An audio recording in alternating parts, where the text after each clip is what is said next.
First of all, we've got the electric meter here, so everything's built into this one cupboard, which is really cool.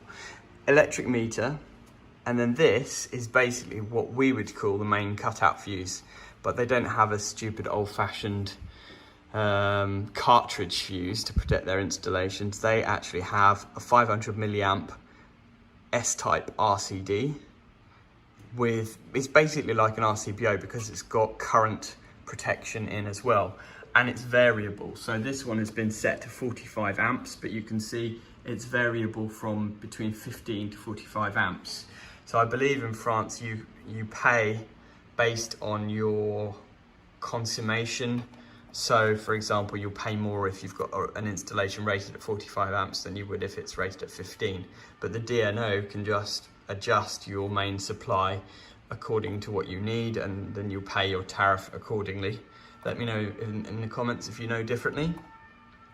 But the great thing about this is obviously this serves as a main isolator as well. So literally if you want to work on the distribution board, say for isolation, you can just flick the main RCD off and the whole board is dead.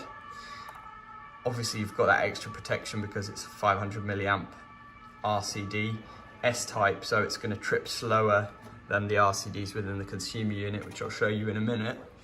It's double pole as well, which is good. Obviously it's got the test button and it's all been nicely labelled up, so far pretty impressive.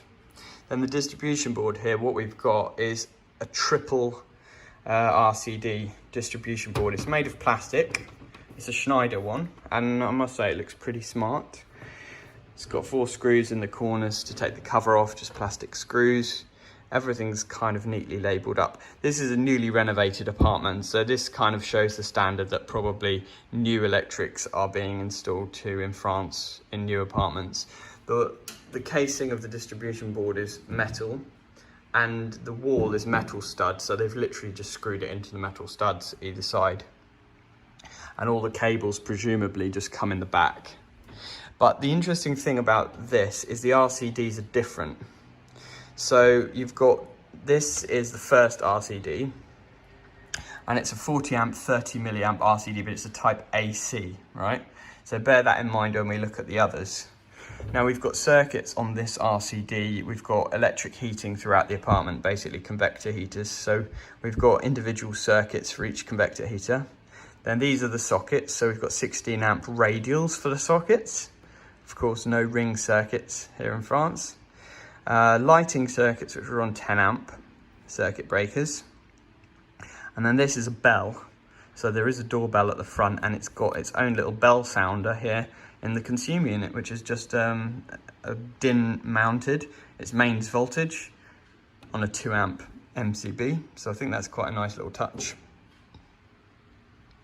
Then the second RCD, we've got a 63 amp, 30 milliamp RCD with again, type AC, right?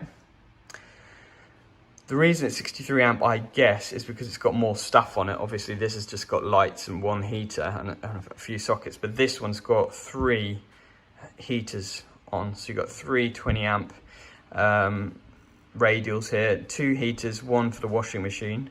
Then you've got sockets, then you've got the bathroom heater, which is on a 16, and then you've got 2 fans. Presumably one is the kitchen fan and one is the bathroom fan. But then this RCD is again 63 amp, but it's a type A RCD, which means that it can cope with pulsating DC currents as well.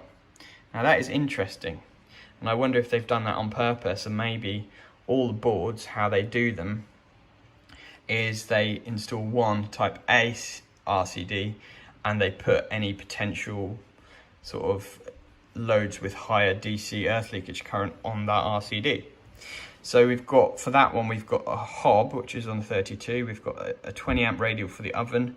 We've got a 20 amp radial for the freezer, and then a shower. I think that's actually just like the hot water tank for the shower.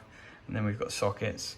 And then we've got a separate radial just for a socket within the board, which is really nice. So that can act as like a construction socket. For example, if you're working in the apartment, you want to turn everything else off, you can leave this on and have your construction socket to work in the board.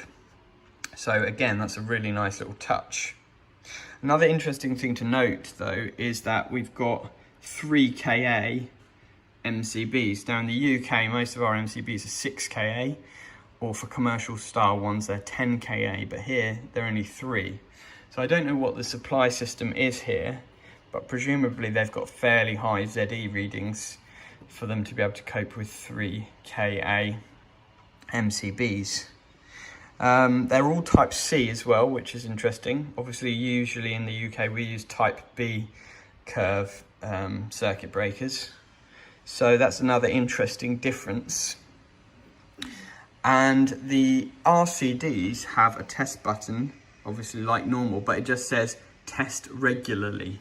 There's no actual test label to say test every 6 months or test every 3 months. It just says test regularly, which I think is just quite sensible, really. The meter itself is not sealed, so presumably this cover just will clip off, but I'm not going to take that off. But I just think this is a really cool idea, having a main RCD as the main switch and main cutout for the whole installation is pretty genius. There's also this QR code on here. Now I don't know what that takes you to. I tried it, but it doesn't seem to do anything for me. But I'm wondering if, for example, that could take you to like a copy of the certificate for the board or something. That would be really cool. Maybe something to think about as an idea for us to do in the UK. I don't know what the certification regulations are in France, if they have to have certificates for their boards or anything. And then here, this is cool. So this is the telephone splitter as well. So you've got this incoming DTI. I'm not quite sure what that actually is, but it's some kind of DIN mountable telephony device. Then you've got a splitter here.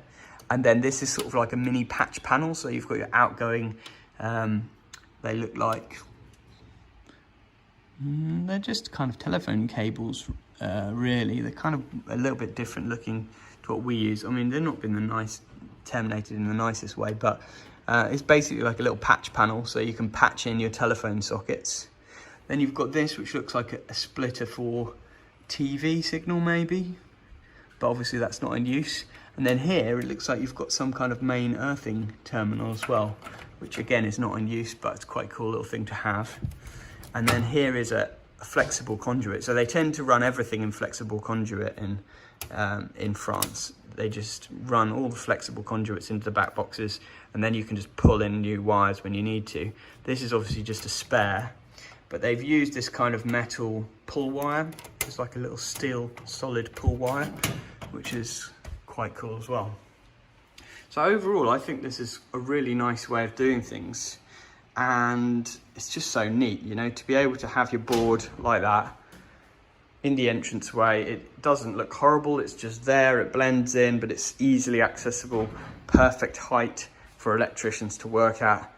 Why don't we do this in the UK? I would love to know why we do things so